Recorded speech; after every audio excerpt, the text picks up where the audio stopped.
From a professional soccer career to becoming a driving force in the mortgage industry, Brian Covey has shown what it takes to find your competitive edge. Get off the sidelines and get in the game. Find your competitive edge with Brian Covey. Welcome back to another edition of Finding Your Competitive Edge.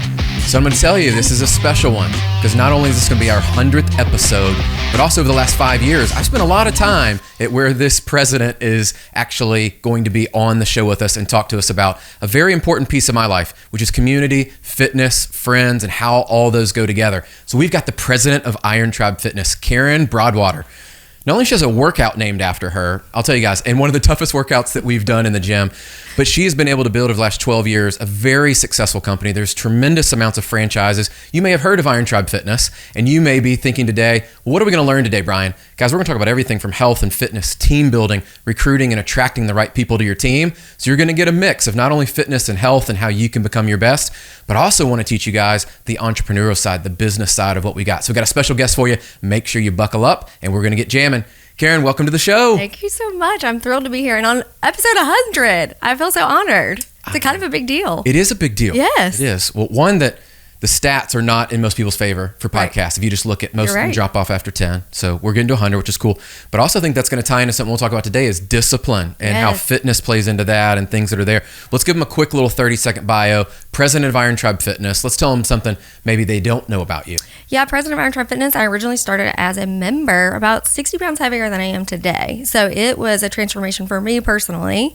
Then started very low, forced assistant, worked my way up, and president now. How about it? Yes. So I knew something. I wanted people to catch that. I'm glad you shared that because most people are listening and go, hold on, did you just jump into the president role? Like, what's your story there? And I love, we'll see these transformations, right? And we're going through kind of the summer shred right now and all that. Yes. And seeing all of our members that have these just incredible transformations that are there.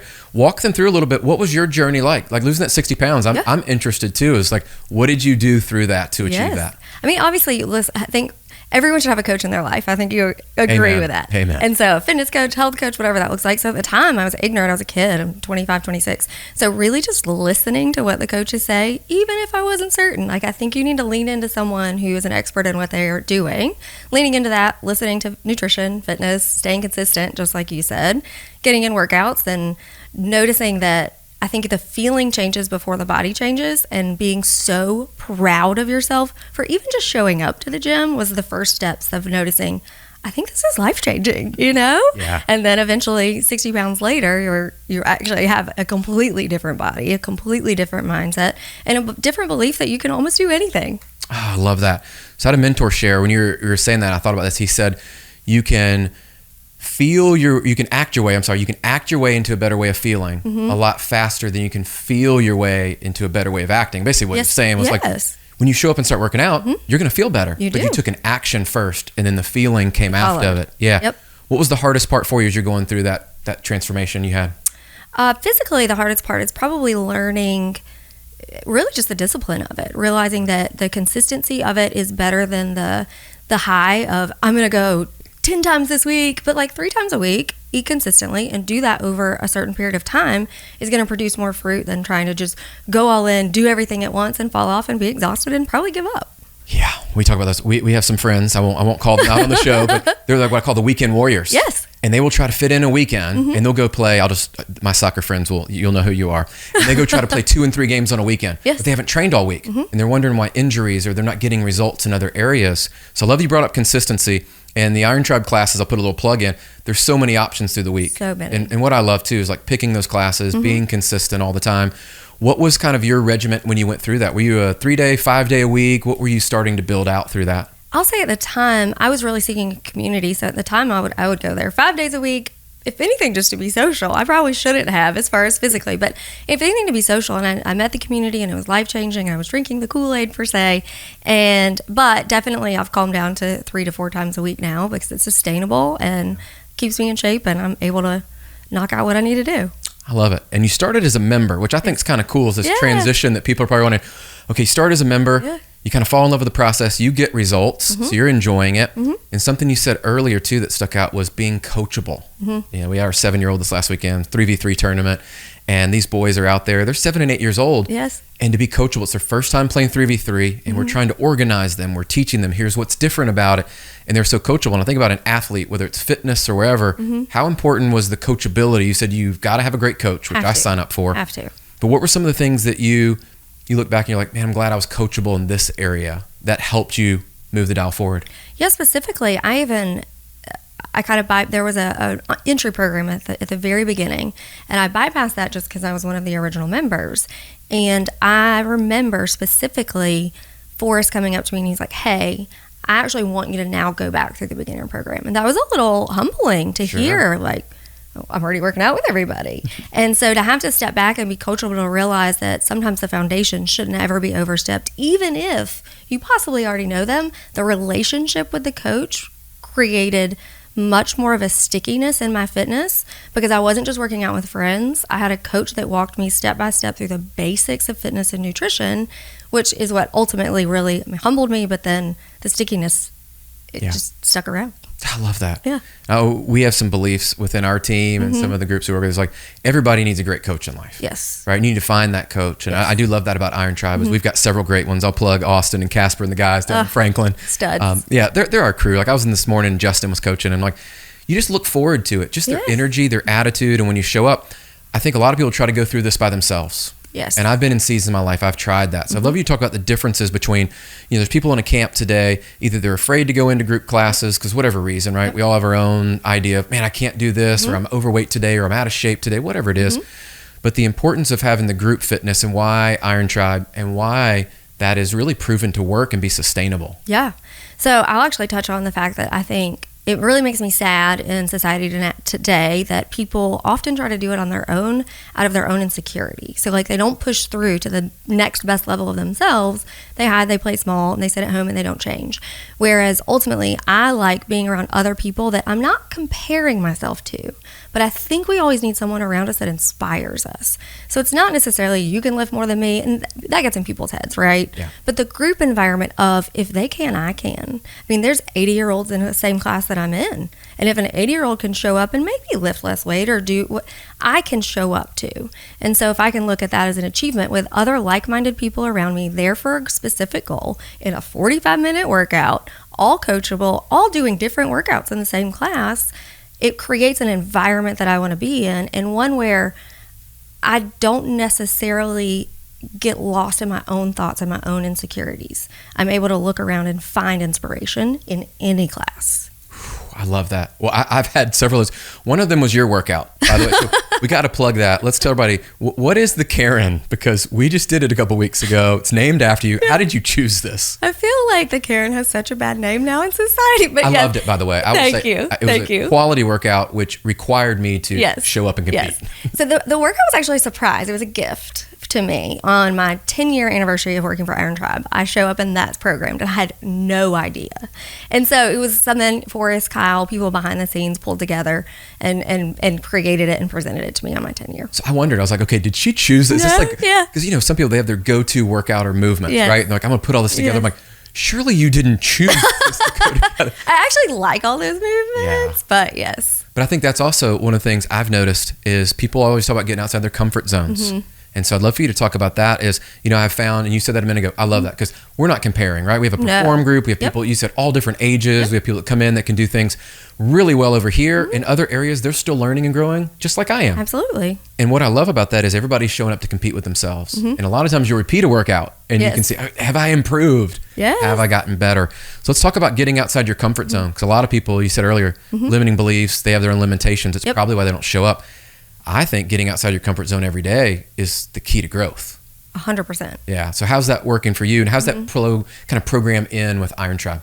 Yeah. So if we take it outside of the fitness realm, because at some point something becomes consistent and it's not as hard for you anymore.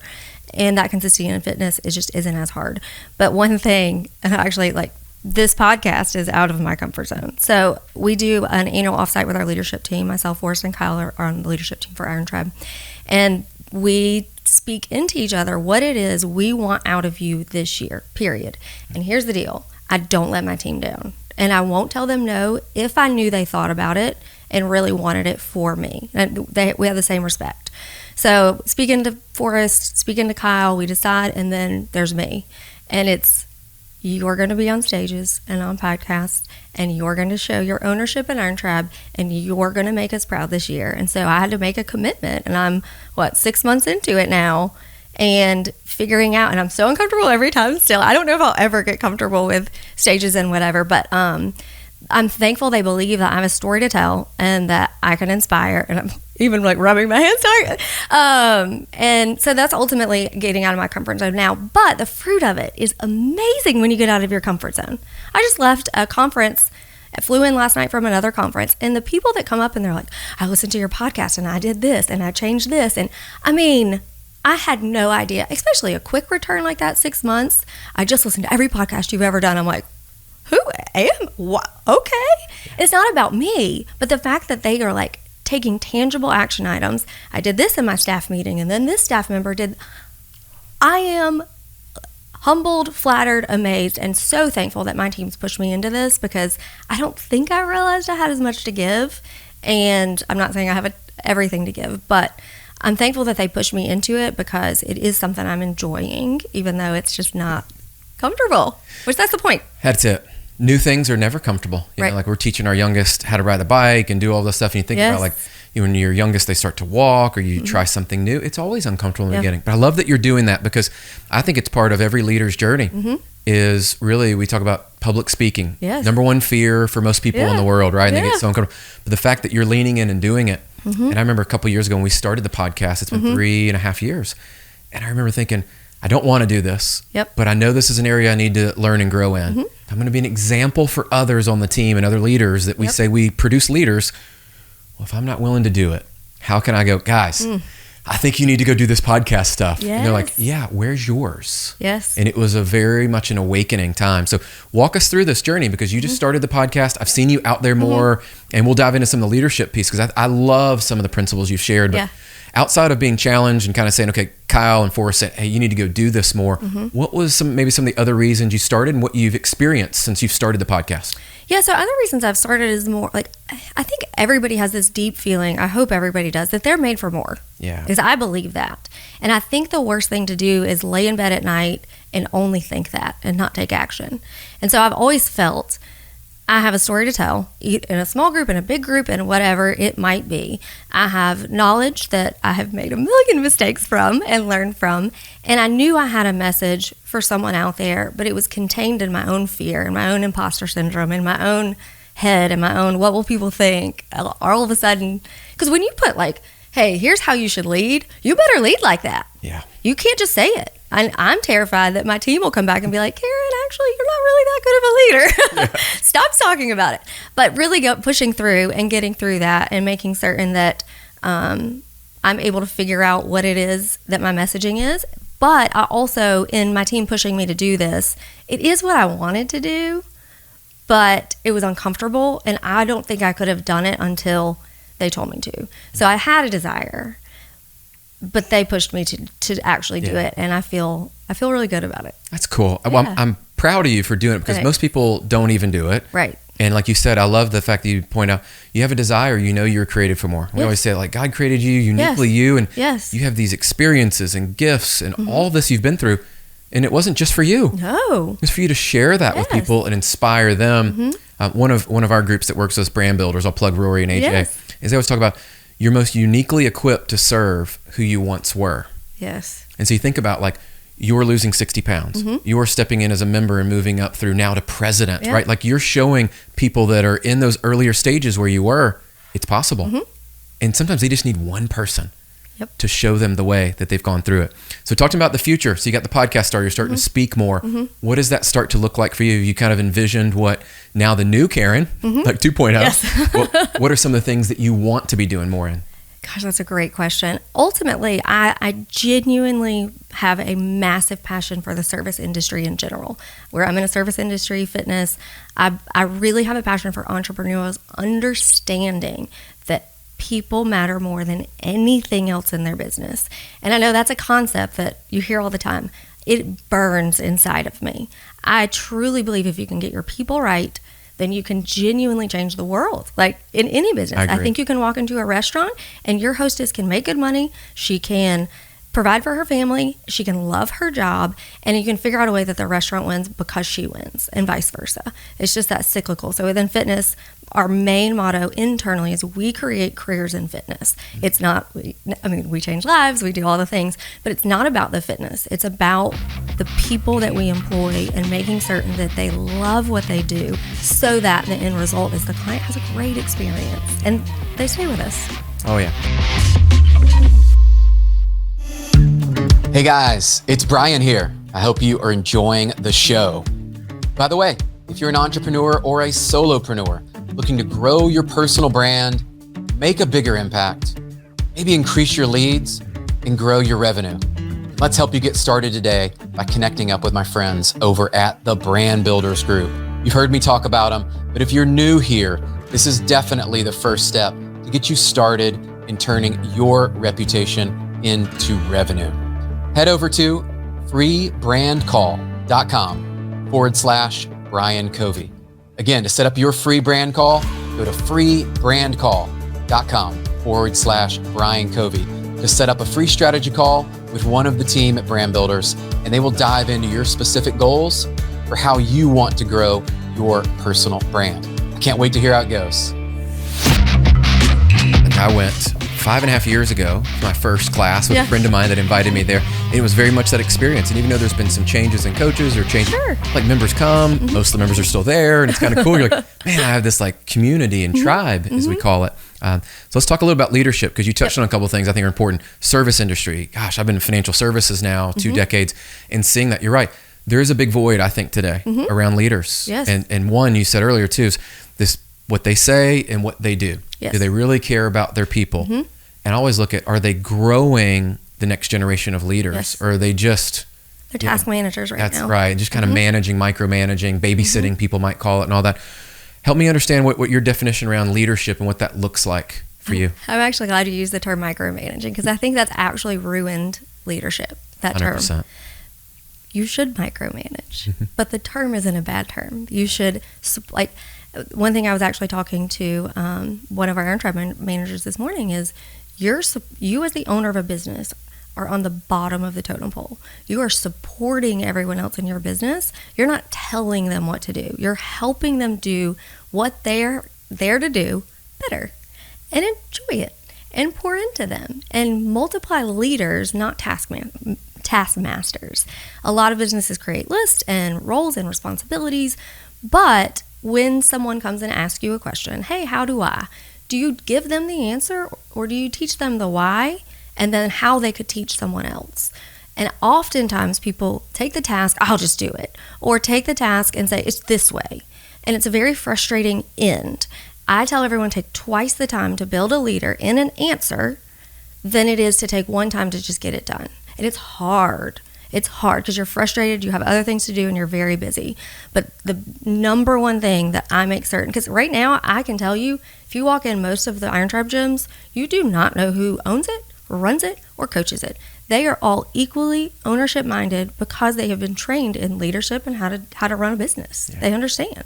Oh, I love that. I love that you break that down too, because people throw around the micromanaging. I intentionally put that in there because I've heard you talk about, and I do think people get stuck up on that. It's like micromanaging. It's like, well, if we go through the micro and we teach you not only how to think, how to make decisions, and also what the potential outcomes and possibilities are, then when you're faced with that again, and I'm not there, you can't get to one, you're going to make a great decision. Yep. And that's teaching them not only the right leadership style and how they go through, but how to think and how to move forward. So you talked the other day, I saw this post, it was pretty cool, about you were looking at when people join in the team, giving them feedback and recognizing and praise in certain ways. This really stuck out to me because I feel like this might be missing in a lot of companies today, of like recognizing people how they want to be recognized. Yes. Yeah, will you break that down? Because I think a lot of leaders are wondering, man, I just recognize everybody the same way. Right. And maybe it's money, right? And that's what they just default to, and like missing out on a lot. Yes. So I actually don't even look at money as one. I look at, to me, even a bonus is an achievement of what they did.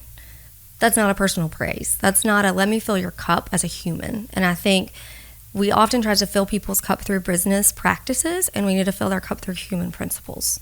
And making certain that I care about you in a way that you need to know you feel different because of someone you work with. Versus you go home and you're like, yeah, I mean, I worked hard and I got a paycheck and I'm supposed to. So we start all the way in our interview process. One of the questions I always ask is, how do you like to receive feedback? And instantly they think it's criticism. It's funny. Ooh. That term is so societal, criticism. And I go, no, like feedback. Like if you do a good job, like there's two sides of the coin. Yes. I want both answers. But there's two sides of the coin. And most people actually don't even know that answer. It makes me sad because they haven't received enough praise or feedback through positive reinforcements that they don't really even know what they want to receive. So it's hard because you want to meet them where they are. And I really press in. I'm like, okay, when someone praised you, how'd you feel? If someone tags you on social media, do you sweat or do you feel thought for? If someone sent you a handwritten card, is it on your refrigerator? And really try to figure out what it is where I can meet them. So I try to meet them really quickly with whatever it is that we settled on. I tell them they can always come back to me with a different answer later if they decide, oh, wait a second, I actually didn't like that. But taking the time to learn your people, I don't even know if it's the actual principle of the feedback, but taking the time to learn what it is and then meeting them where they are. Most people love to talk and they don't follow through. And so making certain that we hear and then we show up quickly. I love that. So follow-up question. Yeah. Do you keep that information somewhere? So once you've met with them, because that's what I'm thinking next is, that's a really cool idea. We do something similar, but where do you keep all that to store it? So and remember it all. I mean, I love Trello. I don't know if you guys. So I make cards for people right now, like make little cards in there. Yeah. Keep notes. What I talked to them about it last, and a little checklist, and have a hair appointment coming up, whatever that is, just to kind of keep a pulse, so that they feel seen, known, and loved. But I can't keep everything in my head. No, and I wanted to ask that because there's probably a lot of leaders, new leaders, and even seasoned leaders that are going, okay, this is great. Now I do this. Now what? And I love to take them through that. Let's talk about one more step further in recognition, because I want to land this plane, because this is what I believe. This is what creates cultures, right? Like if you do this well, and you mentioned people think about feedback possibly as negative, when you change the narrative, how often do you come back, and what is that kind of cadence and rhythm of recognizing people, how often, and does it look different from the president down through the owners locally? Yeah. How's that all play out? So it's funny because I think some people, when they hear we have a checklist, that seems disconnecting, but you have a checklist to go out of town and you still forget your toothbrush. So like I need a checklist for culture. So we have just integrated into our business the way that we have a meeting cadence, the way that we do wows, like I call them wows. We have a wow budget on what we would spend on staff, what we would spend on each other, whatever that may look like. But our cadence is we have a certain week that we're gonna intentionally walk into a meeting and only ask personal questions. Now they don't know that. Sure. Except they're listening, so now they do. That I'm only going to ask personal questions. I have a cadence of a checklist of when's the last time I have done something personal for them. I have their pictures on my wall, just in case I see one of their faces and I'm like, ooh, I haven't talked to them in a while. But versus me, I think I used to think that being one of the leaders and owners, that I used to think I had to be the one to deliver that.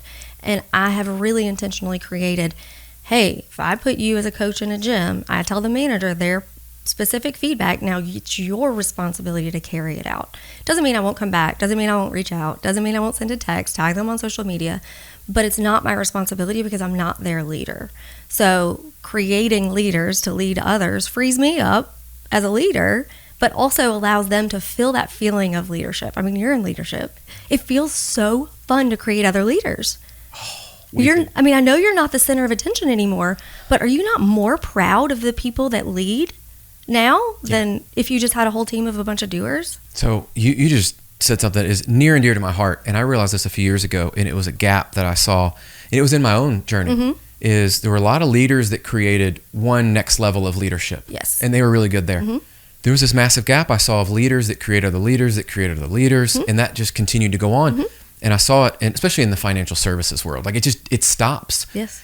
And so I remember sharing this at one of the places I was speaking at, and I go, guys, I don't know why this is like on my heart. I was like, we need leadership that creates other leaders, that creates other leaders, that creates other leaders. And I started to realize that as we started to attract people in, I would start to talk to them about, what does that look like for you? And if they don't meet that metric, to your point, they really won't fit our culture. Yeah. Because if they're just doing it for one level, it's not going to be something that's cultural for us. Yes. And so for anybody listening out there, if you're a leader, it is really 2, 3, 4 levels. Like, how many leaders can you create? And I almost love to think of like gamify it in a way of like, how many people can we identify that have the potential and desire to become a leader? And then it's our job to pour into them and pull out that greatness and do that. And so I love that you said that, because most people forget this. Is like they think, well, I'm doing a great job. But are you? It can be scary too, though, because I know, like, sometimes I look at Forrest and I'm like, I don't think I'm needed here anymore, because everyone else is a leader now. And I'm like, it can be, you can work yourself out of a job. Yeah. You may have an ego that you really do want to be the end all be all boss. And you can't get past that. And it is a skill, but that can be taught. So you have to decide what it is that you want. But it can be scary, because anybody can take my job at any time, and I want them to. But creating leaders creates that more as a reality. That's right. You know, I think people are attracted to that. And so you talked about this in one of the videos of attracting the right people and retaining them.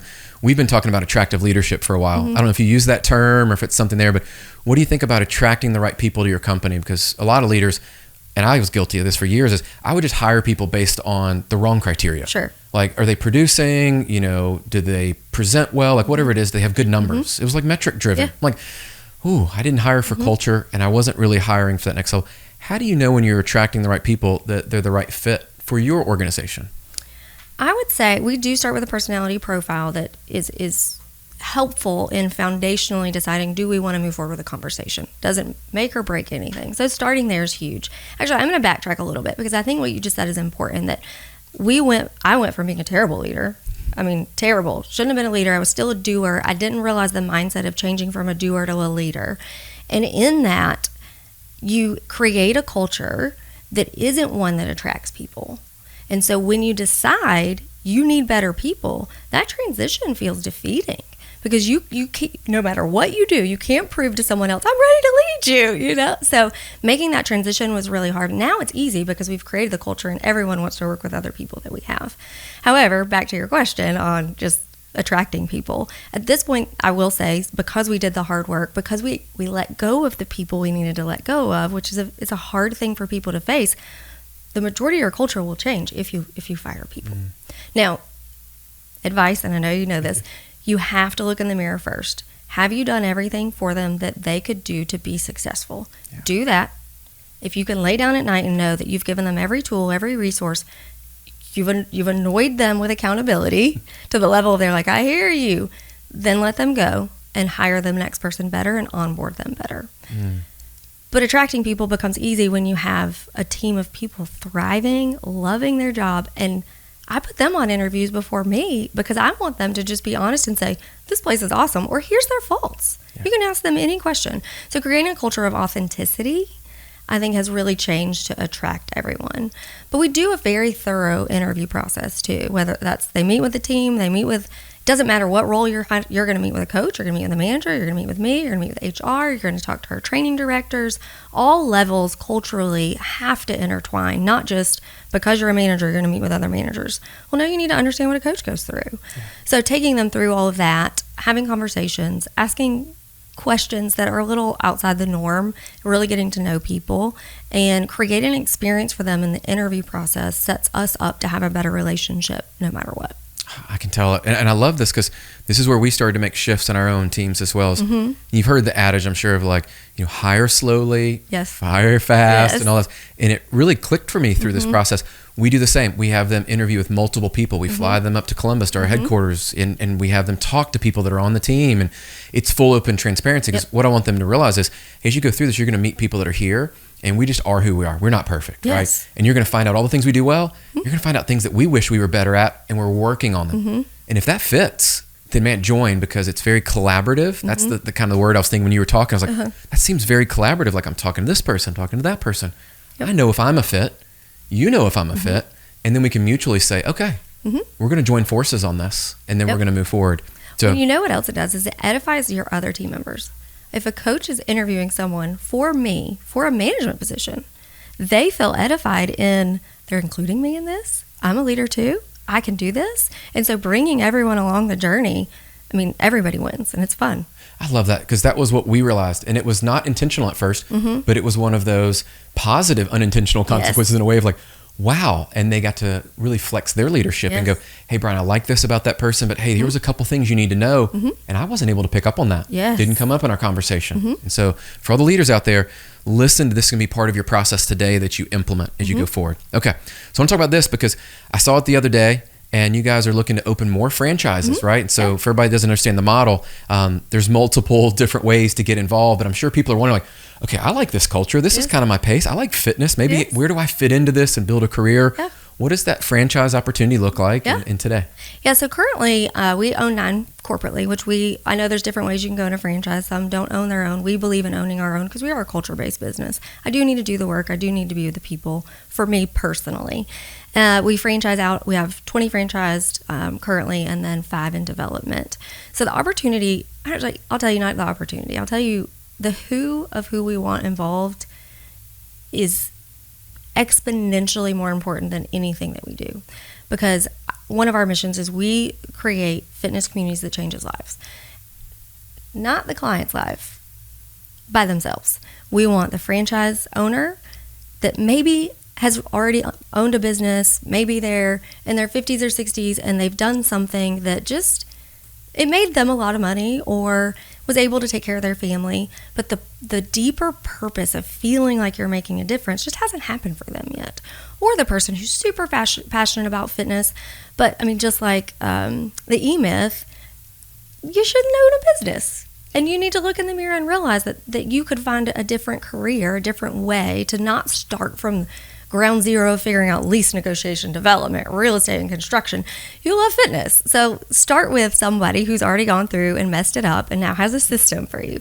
So we look for a different variety of people for that opportunity. But ultimately, our goal right now, and it's a big goal, it even makes me gulp, but we're going to do it, is to be a $100 million brand by 2030. And that's our goal. And I know it's hard to say a culture business is revenue driven, but we are, because when that number hits, we know the amount of lives we're changing. We know that our coaches and our staff are making really good money. They stay for a long time because they can make really good money doing a passion driven job, whereas most people have to go out, and I use this as an example. They have to go out and sell insurance so that they can show up for Christmas morning and their in-laws not say, when are you going to get a real job? Our staff can go home and say, yeah, I wear comfy clothes to work, but I make good money too. Yeah. And I'm going to keep doing this. So staff, franchise levels, all the things, that purpose-driven person is ultimately just who we're looking for. I love that, because I'm sure people are listening like, and I can relate to all those different people you shared, because I know them, right? Yes. I know, and you look at where people just haven't yet found exactly where they want to be. With like, man, I have these skills, but where do I fit into that? If you're listening, you're like, man, that's me. Reach out. Obviously, we'll put a plug in because it's changed my life. And as we move forward, I share a lot of stuff about that, and I've found fitness is this foundation. Yes, we were talking about beforehand. Is like, and a lot of people probably relate to this, but if you haven't yet, like being injured or having your health, like any type of scare in your family, you realize if you don't have your health, you really don't have anything else. Yes. As people move forward. And so for you, the journey forward, you've lost all this weight now. Now you're the president. You've moved through this. Now you're speaking. Now you're doing podcasting. What do you see as the next evolution for you in your fitness journey, and then also leadership? What comes next over the next 5, let's say, years? So fitness-wise, it's really, I've been honing in more on like nutrition, holistic, not necessarily physically. I mean, I'm almost 40, and I feel like I look great for my age. So I joke.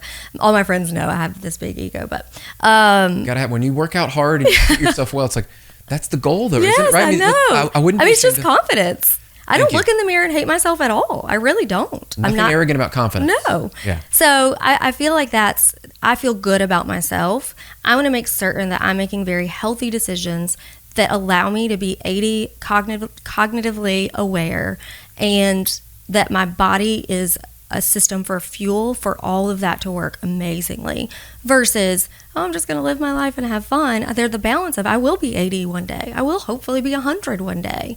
And I need to make decisions now in my fitness journey that continue to allow me to be that in the future. That's really, really at top of mind for me right now, personally. Because everything else, I mean, workout, all that kind of stuff becomes easy over time. It is just, it's part of your day versus a sacrifice that you have to make to do. And then for me, as far as the business, I said it early, it's just to grow other leaders. And if I can inspire other people to be leaders, great. I personally enjoy that so much. I enjoy hearing the effect of, I don't want to say the bottom employee, but the person that someone else is leading, that their life is now better. They have hope to be better, and they realize they can do more now too. That is, to me, that changes my life. Yeah. So. Well, that's the results. And you talked about revenue earlier. I'm gonna go back to that because a lot of people they shy away from talking about revenue. Like revenue is just a reflection of how the business and the people are performing and how they feel valued in the culture. It's just a number. I always say, like, if you look at sports teams, I mean, you can see there's a scoreboard. Yes. In business, there is a scoreboard. There is a scoreboard. You know, sometimes people ignore that. Yes. But the scoreboard's real. It is. And if it's not going the right direction and it's not growing, just like people, it can go the wrong way. And that's not healthy because then you can't impact the lives. You can't create the other leaders as you go. Well, and I think that's an important point that you just said that I was thinking. I think I say all these things. Society's ruined all these words. The word culture sounds warm and fuzzy too much. We have a very competitive culture. I'll open Slack right now, and there's people talking smack. Like, I just sold $1,000. Well, but there's that friendly, competitive. That is our culture, and it is around revenue at times, and it is around life change at other times, and it is around. So I think culture holistically, now that I'm saying it, I haven't done a good job explaining that it's not just about leading people and being warm and fuzzy and send handwritten cards, but at the end of the day, it's creating a holistic culture that makes people strive to be better. And we have a huge competitive advantage in our gyms because we are physically competitive, and then you're also revenue-wise competitive.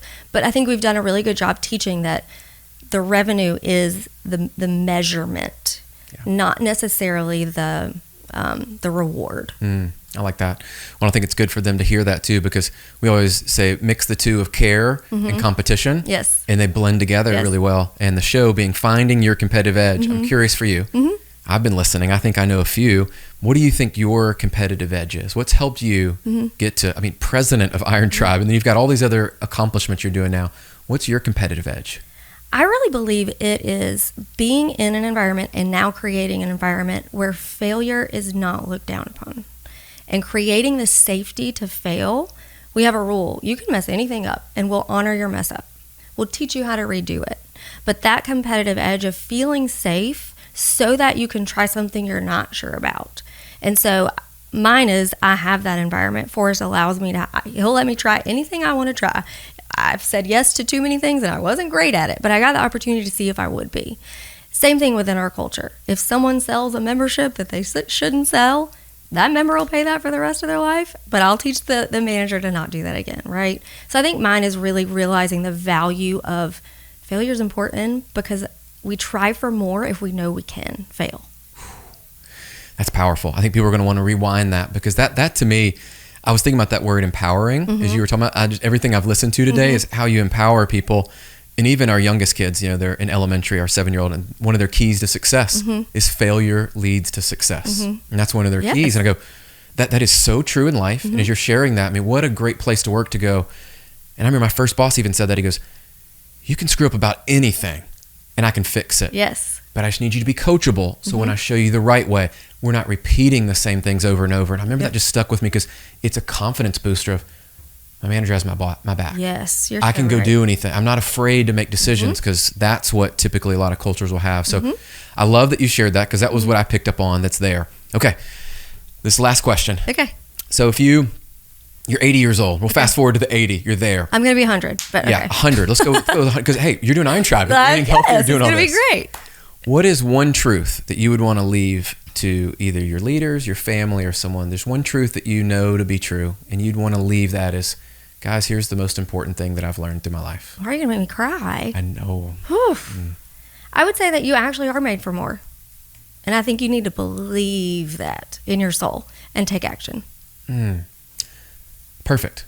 I love, but that is one, you've said it. Yeah. And I love the fact that I could tell you believe it. Yes. And that is, I think for all of us, think about what is the truths that you're allowing in today that are becoming your beliefs, because then your actions come from that. And you've been a great example of that. So it's been phenomenal. This has been awesome. Yes, I knew this would be great. I feel like we're new friends now. Well, we are, because I had to do the workout first, right? That was, I think I earned my stripes with that. But what I love too, that you share, Karen, is you went through everything. People are thinking about, man, that's me in that fitness journey. That could be me if I just took the next step. And so hopefully today people got that out of this is, one step, one decision away from a better life. Yes. And you were created for more. I believe that. I think God put you on the earth for a reason. Absolutely. Not to walk around and not to be this version of yourself that you're not happy with and you know you could be better.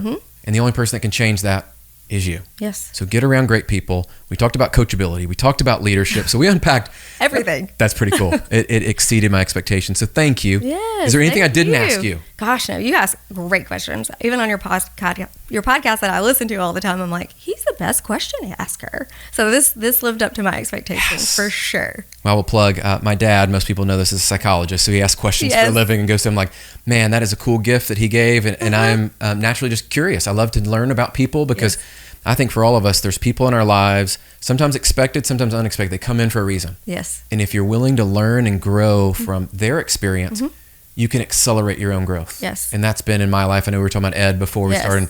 There are people that we need to be around, and that's why we created the podcast, is to deliver that to people's, here's an example. Here are tangible steps. So you're obviously naturally curious, and it's amazing to hear you really want to learn from others too. That's how we learn and grow. Yes. Cool.